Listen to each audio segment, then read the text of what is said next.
계시록 8장을 낭독하겠습니다. 1절부터 13절까지입니다.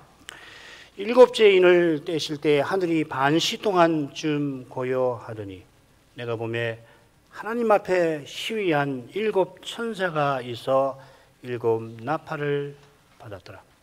또 다른 천사가 와서 제단 곁에 서서 금 향로를 가지고 많은 향을 받았으니 이는 모든 성도의 기도들과 합하여 보좌 앞 금단에 드리고자 함이라. 향연이 성도의 기도와 함께 천사의 손으로부터 하나님 앞으로 올라가는지라.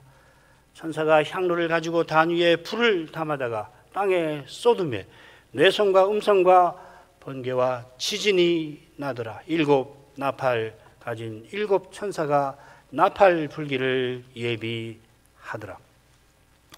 첫째 천사가 나팔을 부니 피 섞인 우박과 불이 나서 땅에 쏟아짐에 땅의 3분의 1이 타서 사위고 수목의 3분의 1도 타서 사위고 각종 푸른 풀도 타서 사위더라. 둘째 천사가 나팔을 부니 불 붙는 큰 산과 같은 것이 바다에 던지움에 바다의 3분의 1이 피가 되고 바다 가운데 생명 가진 피조물들의 3분의 1이 죽고 배들의 3분의 1이 깨어지더라. 셋째 천사가 나팔을 부니 횃불같이 타는 큰 별이 하늘에서 떨어져 강들의 3분의 1과 여러 물샘에 떨어지니 이 별의 이름은 쑥이라. 물들의 3분의 1이 쑥이 되매 그 물들이 쓰게 됨을 인하여 많은 사람이 죽더라. 넷째 천사가 나팔을 부니 해 3분의 1과 달 3분의 1과 별들의 3분의 1이 침을 받아 그 3분의 1이 어두워지니 낮 3분의 1은 비침이 없고 밤도 그러하더라. 내가 또 보고 들으니 공중에 날아가는 독수리가 큰 소리로 이르되 땅에 거하는 자들에게 화가 있으리로다. 이외에도 세 천사의 불 나팔 소리를 인함이로다 하더라. 일곱 뿔과 일곱 눈을 가지신 어린 양께서 일곱 인을 하나씩 떼십니다. 이는 하나님의 거룩하신 뜻이 이 세상에서 어떻게 실현되어 가는지를 요한에게 보이신 것이고 또 보이신 이상에 담긴 뜻을 지시하신 겁니다. 여섯째 인을 떼실 때에 장차 다시 오실 때에 대환난과 세상 심판이 있을 것을 우리에게 계시하십니다. 이 대환난에서 나와서 영원한 구원에 들어갈 이들에 관한 일들이 요한에게 보입니다. 흔히 이 두 장면을 일곱인 시리즈의 막간이라고 7장 이야기입니다. 이 부분은 앞선 여섯째 인의 결론과도 같은 겁니다. 지난 시간 둘째 장면의 마지막 부분 살피다가 도중에 마쳤는데 나머지 생각해야겠습니다. 본문은 15절부터 17절까지 7장 읽겠습니다. 그러므로 그들이 하나님의 보좌 앞에 있고 또 그의 성전에서 밤낮 하나님을 섬기며 보좌에 앉으신 이가 그들 위에 장막을 치시리니 저희가 다시 졸이지도 아니하며 목마르지도 아니하고 해나 아무 뜨거운 기운에 상하지 아니할지니 이는 보좌 가운데 계신 어린 양이 저희의 목자가 되사 생명수 샘으로 인도하시고 하나님께서 저희 눈에서 모든 눈물을 씻어주실 것임이러라. 이마에 입맞은 자들 곧 하나님이 내 소유라 기뻐하시는 이들이 하나님께서 소유 삼으신 거룩한 일에 참여한다는 것이죠. 시내산에서 이스라엘들어 내 소유라 하시며 제사장나라와 거룩한 백성의 사명을 내리셨습니다. 제사장나라는 하나님을 가까이 하는 나라, 곧 만왕의 왕께서 계시는 왕궁에서 그분을 섬기는 그런 나라입니다. 만왕의 왕이신 하나님을 가까이 할 때 그분의 거룩한 영광이 비추어서 거룩한 백성으로 나라로서 나가는 거죠. 거룩한 백성은 하나님의 영광을 드러내고 나타냅니다. 품성에서 하나님의 성품을 나타내고 하나님의 일을 이루어 영광을 나타내는 거죠. 15절은 이스라엘의 사명이 마침내 완성되고 신약교회의 소명이 영원히 실현되어가는 영광스러운 장면을 보여주는 겁니다. 예배는 이런 뜻이 있어요. 우리 지금 드리는 이 신약 예배도 본질에서는 같아 이 말이죠.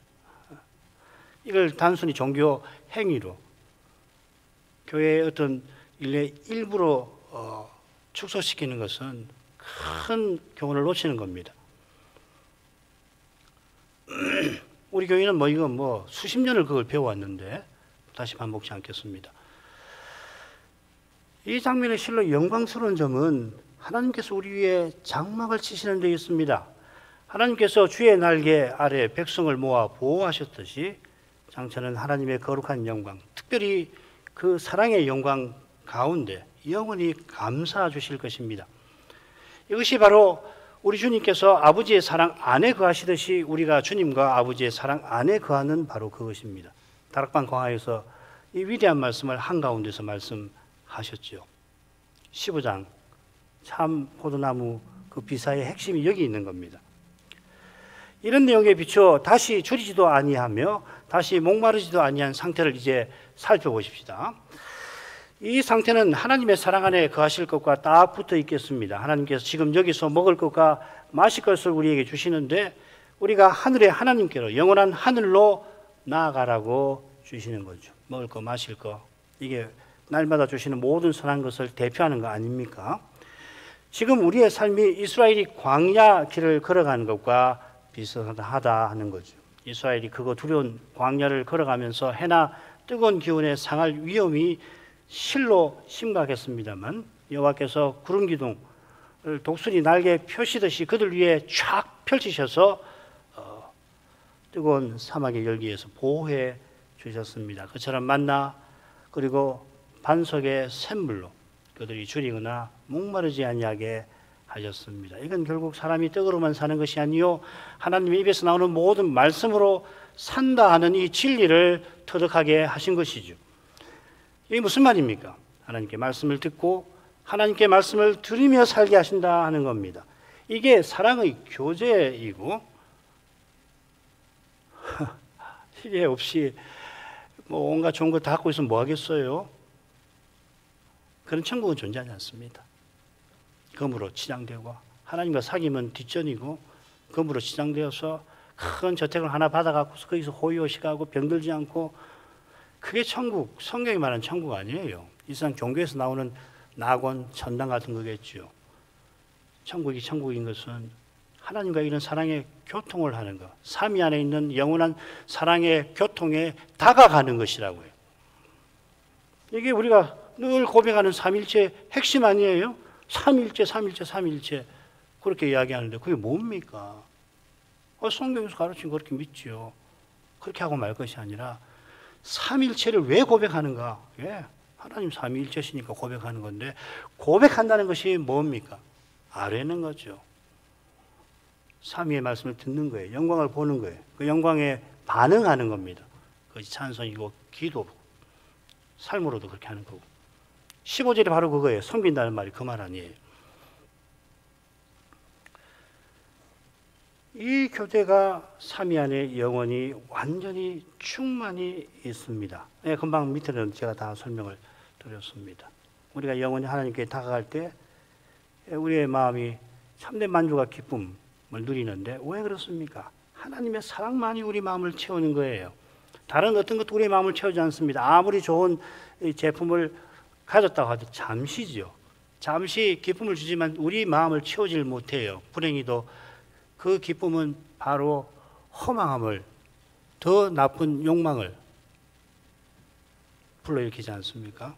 하나님의 사랑만이 우리를 채우는 겁니다. 하나님의 사랑으로 체험받지 못하면 사람 마음은 텅 비어서 불평이 가득하게 되는 거예요. 원망이 가득하는 거예요. 만족을 몰라요. 감사가 없어지는 거라고요. 하나님 사랑을 추구하셔야 하는 겁니다.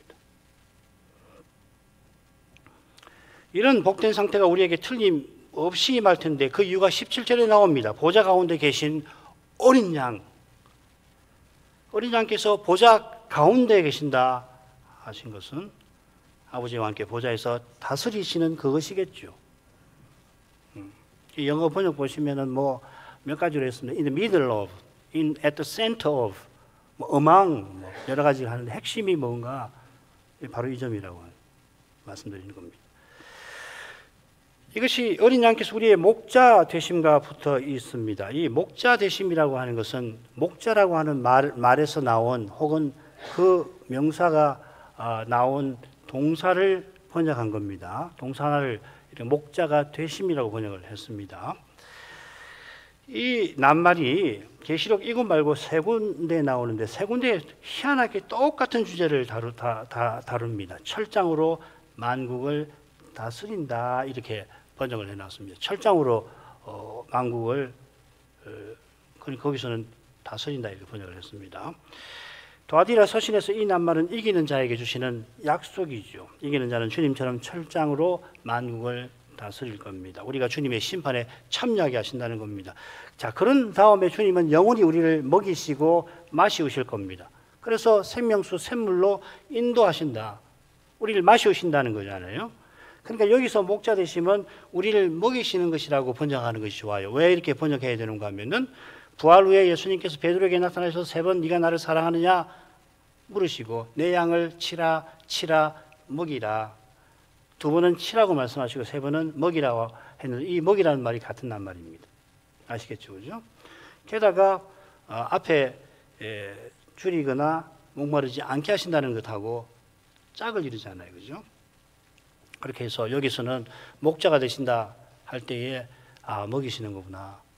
그리고 생명수 샘으로 인도해서 마시우게 하시는구나. 무엇을? 그 다음에 중요하죠. 대체 무엇을 먹이시고 마시우는가? 거기 가서 산의 진미를 먹을 거라고 기대하십니까? 그 너무 천국을 얕잡아 보는 거예요. 지금도 마찬가지죠. 지금도 기독교 신앙, 하나님 은혜에 대해서 결국 제대로 알지 못하면은 이 세상에서 추구하는 것을 기독교에 와가지고 변질해서 그걸 추구하려고 하니까 교회가 문제고 그 사람의 삶이 문제 아닌 거예요. 문제 아닙니까?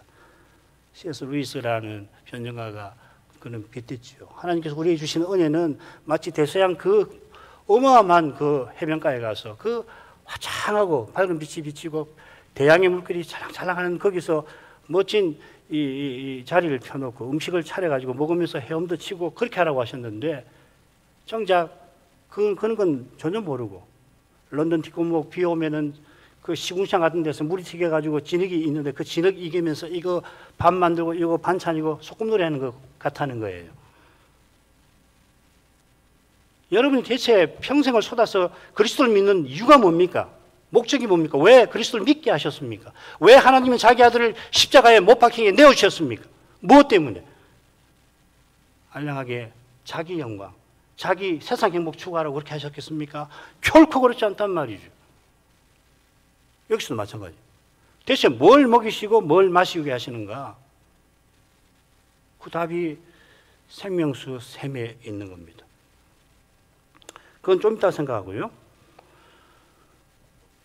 우리가 가서 그때 경험할 만족과 기쁨은 지금 우리의 깨달음을 틀림없을 겁니다. 훌쩍 넘었을 겁니다. 성경이 하나님 말씀이라 장래일도 교훈합니다만은 예수님의 재림은 성경 계시, 이 성경에 담아두신 계시 이외에 드러날 최종적 계시이고 최고의 계시입니다. 그 계시 외에는 하나님께서 별도로 주시지 않는 거라고. 그래서 성경을 읽어야 하는 거죠. 그러나 이 성경 외에 이미 성경에서 예언했지만은 실제로 나타날 계시가 바로 그리스도의 재림입니다. 바울이 셋째 하늘에 올라가서 보고 들었지만 들은 것을 사람이 언어에 담지 못한다고 했는데 재림은 하늘에 이른 영혼들이 탄식하며 바라는 하늘에 이르는데도 이르는 그때에는 잠시 탐식하는 것이고 지금 하늘의 천사들이 간절히 바라는 거예요.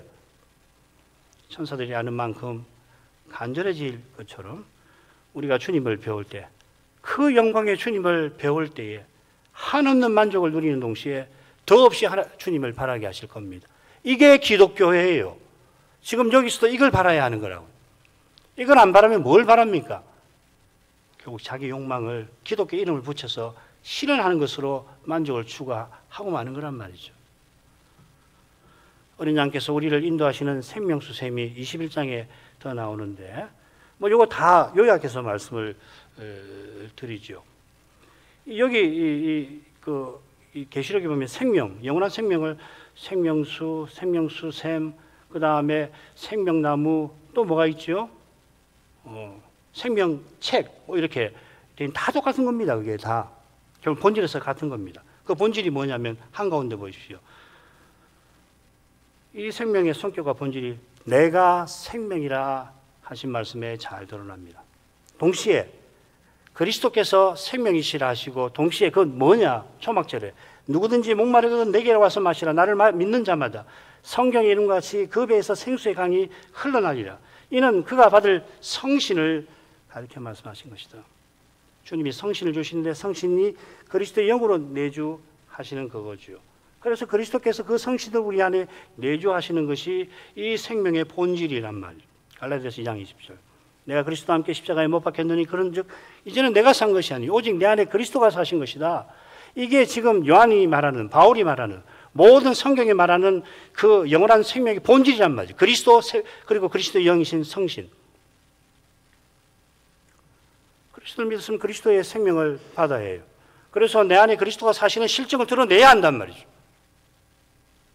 그런 거 없으면 그냥 이름만 기독교입니다.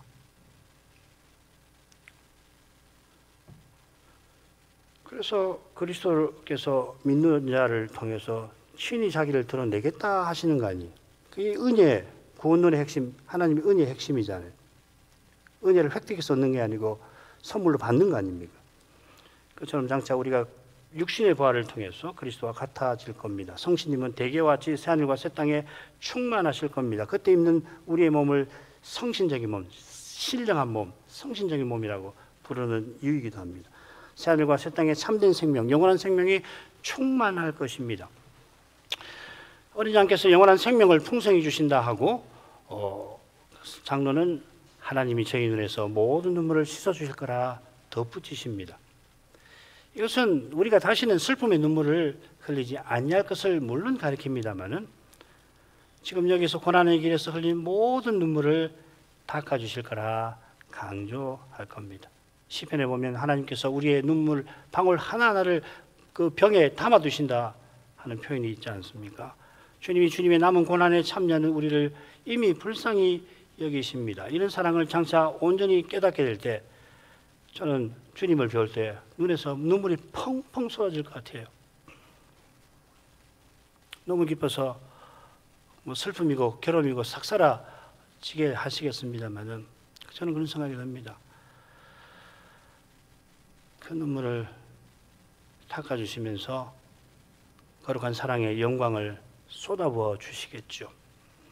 이미 깨달은 사랑에 감사하는 우리 마음에서 감사가 샘물처럼 솟아나고 강물처럼 넘칠 것입니다. 이런데 너무 신학을 가져와서 그리스도와 같아지는데 그게 무슨 눈물이 있느냐, 너무 모르는 겁니다. 하나님의 심정과 그리스도의 심정을 모르는 거죠. 그리스도는 지금 우리를 어떻게 자기의 고난에 참여하는 우리를 냉담하게 보시겠습니까? 변화가 없는 하늘에 기쁨으로 충만한 거기 계시면서 물끄러미 아이고 고난받구나, 나 다 뜻이 있어, 조금만 참어, 그렇게 하시겠습니까? 하나님 아버지께서 그렇게 하시겠어요? 우리가 악한 자라도 자식이 떡을 달라고 그러면 돌을 주는 자가 어디 있는데 지극히 선하신 우리 아버지께서 우리를 어떻게 대하시겠습니까? 이 사랑을 정서적으로 생각해 보시라 이 말입니다. 안 그러면 냉담해져요, 기독교가. 이론에 치우쳐서 교리의 그 딱딱한 표현에 갇혀버린다고요. 그냥 뭐 보면 뭐 인간미가 없는 거죠. 그 다음 가지요. 8장 1절.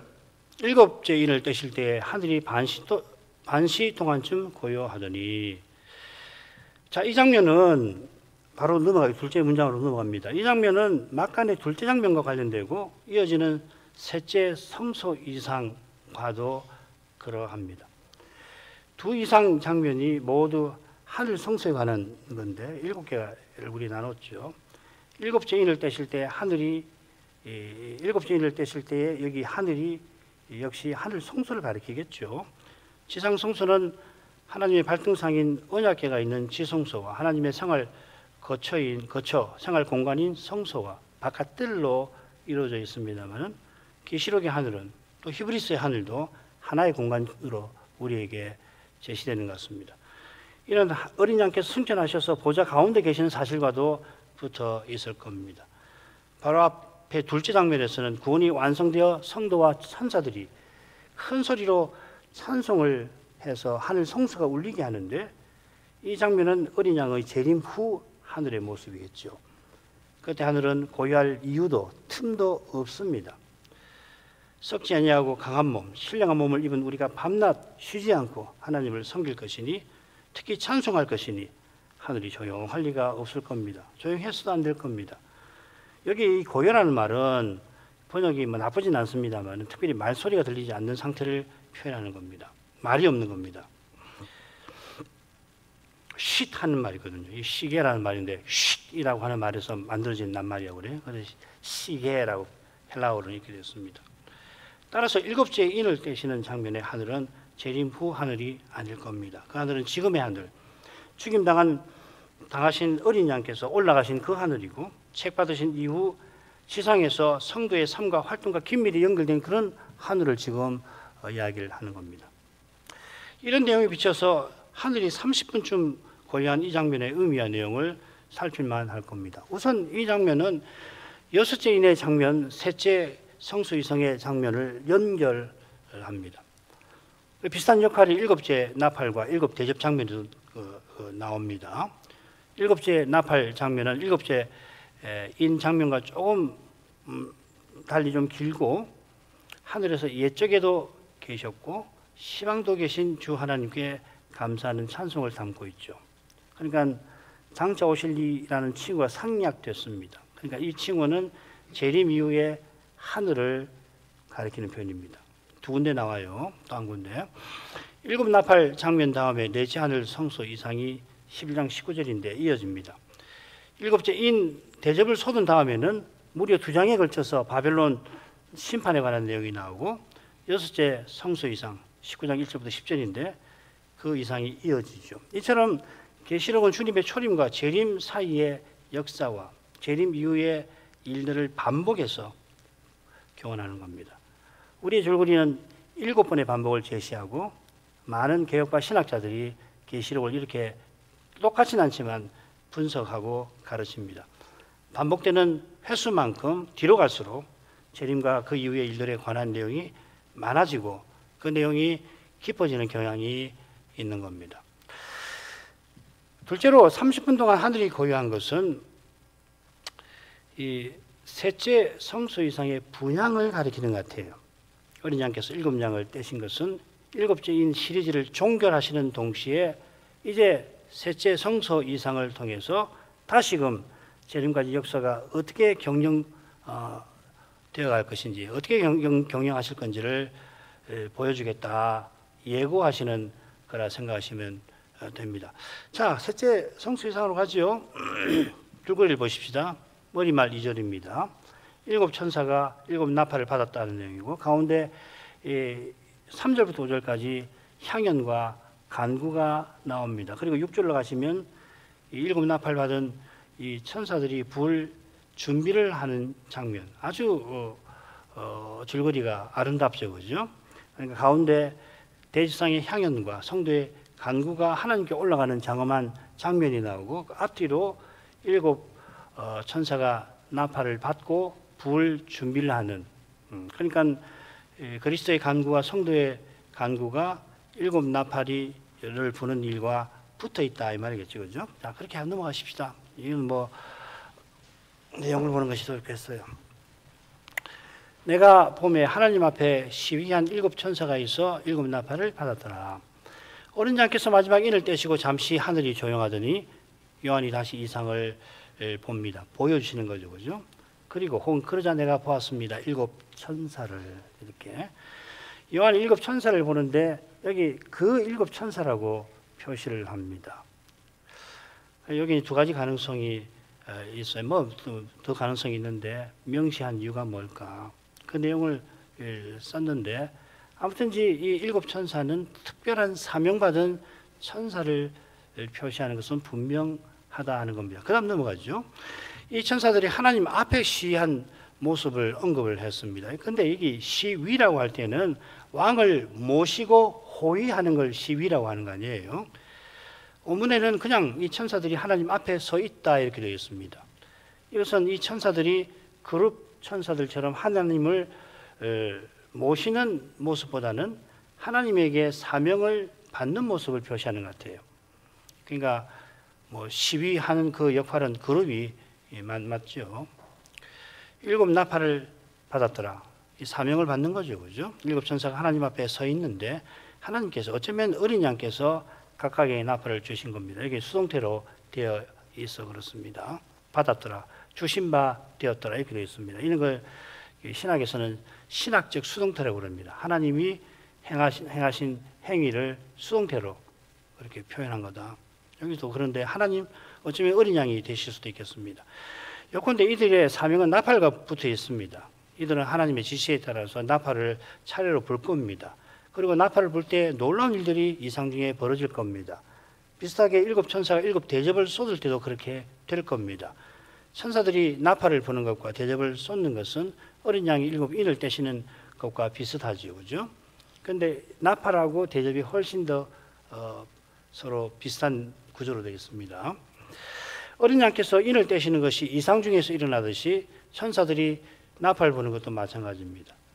요컨대 천사가 나팔을 부는 이 이상을 통해서 하나님이 요한에게 무엇을 지시하시는 겁니까?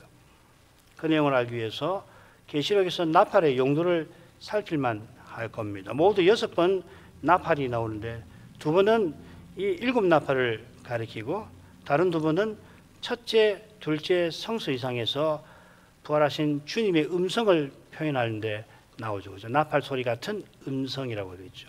1장 4장에 나옵니다. 주님께서 반드시 속히 될 일을 요한에게 보이실 때 나팔 소리 같은 음성을 발하셨습니다. 비슷하게 7 천사가 나팔을 부는 것도 어린 양께서 행하실 일을 알리고 경고하는 겁니다. 아울러 이 나팔 부는 일은 민수기 첫째 단락과도 붙어 있을 겁니다. 이 단락은 여호와께서 가나안 향하는 길에 이스라엘들로 거룩한 전쟁을 준비하게 하시는 내용이죠, 그죠? 1장부터 정확히는 10장 10절까지인데 그 준비의 정점이 은나팔이죠. 10장이 말이에요. 이 나팔은 신령한 전쟁에 군사를 소집하는 나팔이고 그 다음 여호와께서 앞서 나아가서 원수를 물려쳐 주신다는 것을 알리는 나팔입니다. 이런 점에서 가나안 들어가서 첫 번째 성 여리고를 물리치실 때에 제사장이 나팔을 불게 하신 겁니다. 7 천사가 나팔을 불 때 재앙들이 땅에 임하는데 이 재앙이 하나님의 심판과 교회의 신령한 전쟁과 관련이 되겠죠, 그죠? 이 정도 하고 2번째로 가죠. 또 다른 천사가 와서 제단 곁에 서서 금 향로를 가지고 많은 향을 받았으니 이는 모든 성도의 기도들과 합하여 보좌 금단에 드리고자 함이라. 향연이 성도의 기도와 함께 천사의 손으로부터 하나님 앞으로 올라가는지라. 천사가 향로를 가지고 단 위 불을 담아다가 땅에 소돔의 내성과 음성과 번개와 지진이 나더라. 3절에 또라고 되어 있는데 이건 그리고라는 말입니다. 또 다른 천사 이렇게 붙이면 안 됩니다. 또 그리고 다른 천사가 한 다른 천사가 이렇게 번역을 해야 합니다. 실은 또 다른 천사가 아니라 7 천사가 나팔을 받자 어떤 다른 이 천사가 중요한 일을 수행하는 겁니다. 이 다른 천사가 7장에 막간 첫째 장면에 나왔죠. 이 천사는 하나님의 인이라고 할 때 인장 반지거든요. 왕의 인장 옥새 반지래. 옥새가 반지거든요. 그러니까 왕이 결정을 내릴 때 옥새를 찍으시잖아요. 이 근동에서는 이 반지로 그렇게 인장을 만들어서 찍지 않습니까? 근데 천사가 그 인을 가지고 와요. 그리고 해 돋는 데서도 올라오는데 이건 이 다른 천사가 그리스도 같은 혹은 그리스도를 연상시키는 그런 존재라고 말씀을 드렸습니다. 지금 다른 천사도 그렇습니다. 지금 이 천사가 하는 일은 하늘 성소의 대지성 같은 역할을 맡는 거죠. 굉장히 신비한 겁니다. 천사가 어떤 존재고 어떤 역할을 하는가 참 연구를 많이 해야 돼요. 이걸 이해하려면 구약의 여호와의 천사를 생각하시면 좋습니다. 여호와의 천사는 여호와와 구분되는 천사인데 어떤 데 보면 여호와와 동일시되잖아요. 그죠? 참 신기하죠. 그죠? 예. 다른 천사는 금 향로를 들고 단 곁에 서 있고 많은 향을 받았습니다. 전에 말씀드린 대로 다른 천사가 서 있는 곳은 향단입니다. 금단이라고 한 것도 그리고 많은 향을 받았다는 표현에서도 제단 아닙니다. 향은 향단에서 피우는 재료인데 구약 성소 제도에 따르면은 일반 백성이 이 향을 제조하여 피워서 절대 안 되죠. 이건 성막의 소재나 분향을 위해서 제사장이 이 향을 만들어 사용하게 하셨다는 말입니다. 그 비슷한 금지 규정이 성막에서 쓰는 관유 제작과 사용에도 있죠. 그죠? 좀 더 쉽게 말씀드리죠. 이 향은 메시아, 그 다음에 기름은 성신을 상징한다. 이렇게 쉽게 이해하십시오. 그렇게 너무 쉽게 말하면은 다른데 안 맞아서 이렇게 설명을 드리는 건데 핵심은 그거다 이렇게 말씀을 드리겠습니다. 이 비슷한 규정이 레위기 19장 19절에 나오죠. 그죠? 거기 보면은 육축을 다른 종류와 교합시키는 거, 땅에 두 종자를 섞어 뿌리는 거, 두 재료로 만든 옷을 입지 말라는 규정 아니에요. 첫째와 셋째는 제사장이나 대제사장이나 왕노릇 하지 말라는 금지 조항이고, 둘째 조항은 자기 밭을 이 성소인 에덴 동산처럼 만들어 거기서 이상한 짓 하지 말라는 말입니다. 이 모든 규정은 하나님이 친히 내신 길로 하나님께 나오라 하는 교훈을 담고 있죠.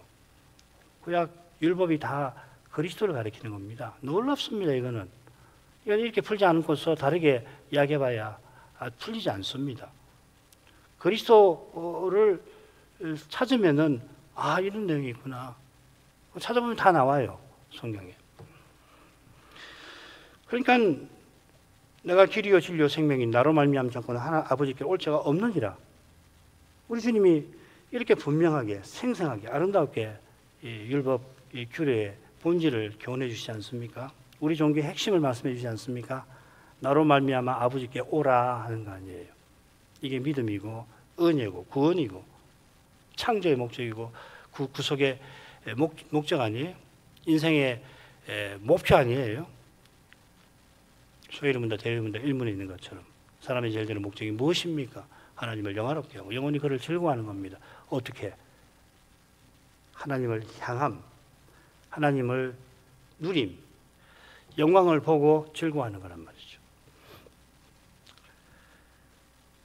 마찬가지로 다른 천사의 활동은 대속죄일의 대제사장이 지성소에 가서 향년을 피우는 규례를 떠오르기도 합니다.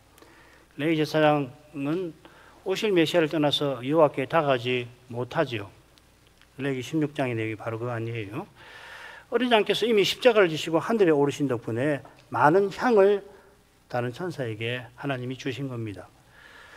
천사는 우리 같은 죄인이 아니니까 이미 하늘에서 하나님을 가까이 합니다. 지금 향연을 피우는 것도 자기를 위함이 아닙니다. 그 목적이 바로 이어집니다. 이는 모든 성도의 기도들과 합하여 보잡 금단에 드리고자 함이라. 모세 성막에서 제사장이 매일 성소에 들어가 분향단에 향을 피우는데 이건 먼저 번제단에서 상 먼저 드리는 그 마지막 절차와 똑같다고 말씀드렸죠. 향 피우는 일은 번제단에서 제물을 연기로 바꾸는 절차와 제의상, 교훈상 같습니다. 그래서 향을 피운다는 말이나 그 다음에 제물을 불사르는 이 번역을 좀 바꿔야 됩니다. 연기로 바꾸는 행위가 똑같은 낱말이 쓰여 있어요. 카타르라는 말입니다. 연기로 바꾼다, 피운다 하는 말입니다.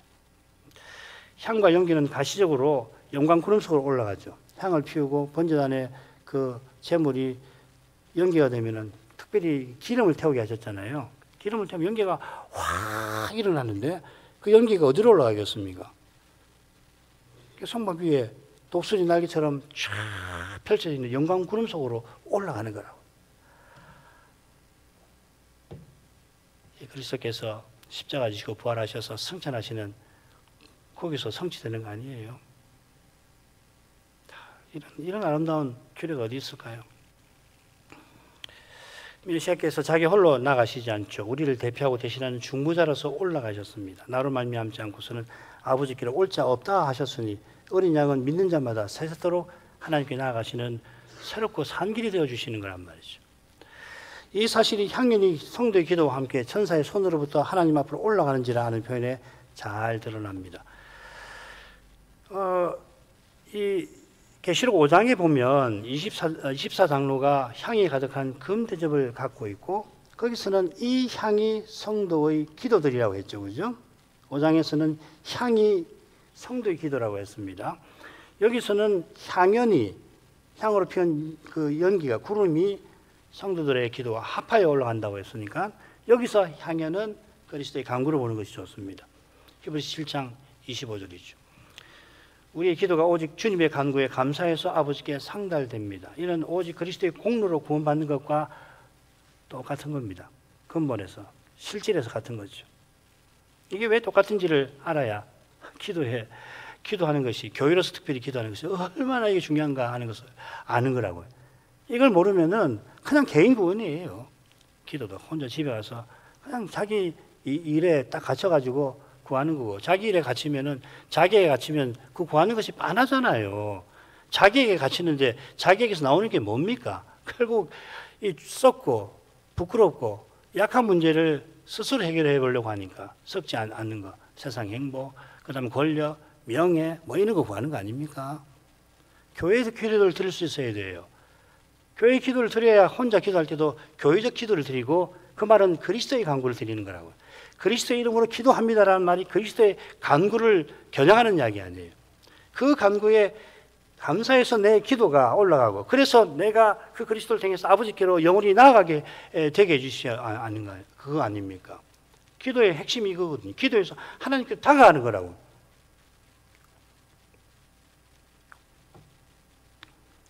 구원이 예수 믿고 천당 가는 정도에 그치지 않는다는 사실이 바로 여기 잘 드러납니다. 성도의 기도에 특별히 죽임당한 영혼들의 간구가 포함되겠죠. 그죠? 그들이 복된 하늘에 이르러서도 탄식하며 간구하는 것은 하늘에 이르는 죽어 천당 가는 것이 구원의 전부가 아니라는 것과 붙어가 있고 그들이 하늘에 이미 이르렀지만 더 복된 일을 간절히 바라는 거죠. 그 바라는 것이 재림입니다. 내가 속히 오리라 하신 주님을 모든 참된 성도는 그 주님을 기다립니다. 지금 향연에 감사에 올라가는 모든 성도의 기도는 결국 주 예수여 오시옵소서 우리 모두가 그리스도와 같아져서 함께 그리스도의 거룩한 사회를 영원히 이루며 살게 해주십시오. 이게 모든 성도의 간구에 꼭 들어가야 할 내용이죠. 그러니까 이 간구를 들으려면 오직 그리스도, 전부 그리스도를 고백하는 삶과 붙어 있을 겁니다. 이런 삶을 살지 않고서는 이런 간구 안 나옵니다. 한두 번 흉내 내서 해보긴 하겠죠. 마음에 그게 없는데 어떻게 그게 나오겠어요? 기도가 하나님께 나아간다는 확신이 생길 수 있을까요? 안 생기죠. 그냥 하는 거예요. 기도한다니까 하는 거라고요. 오직 그리스도를 전부로 모시는 교회와 성도만이 그리스도의 간구와 일치한 기도를 드리게 해주시는 겁니다. 자기가 알아서 드리는 게 아니고요. 이런 기도를 드리는 교회와 신자는 마땅히 구할 바를 알지 못하는 현실에서 성신님을 의지해서 마침내는 아무 염려하지 않고 모든 일에 기도와 간구로 너희 구할 것을 감사함으로 하나님께 드리는 이 사도의 기도의 태도에 도달하게 되는 거라고. 마땅히 구할 바를 알지 못해. 우리는 본질상 마땅히 구해야 한다는 것을 알지만은 그게 뭔지를 모르는 게 수두룩합니다. 우리 스스로는 몰라요. 그런데 놀랍게도 모든 일에 기도와 간구로 구할 것을 감사함으로 하나님께 아뢰는데 이끌어 주시는 거라고.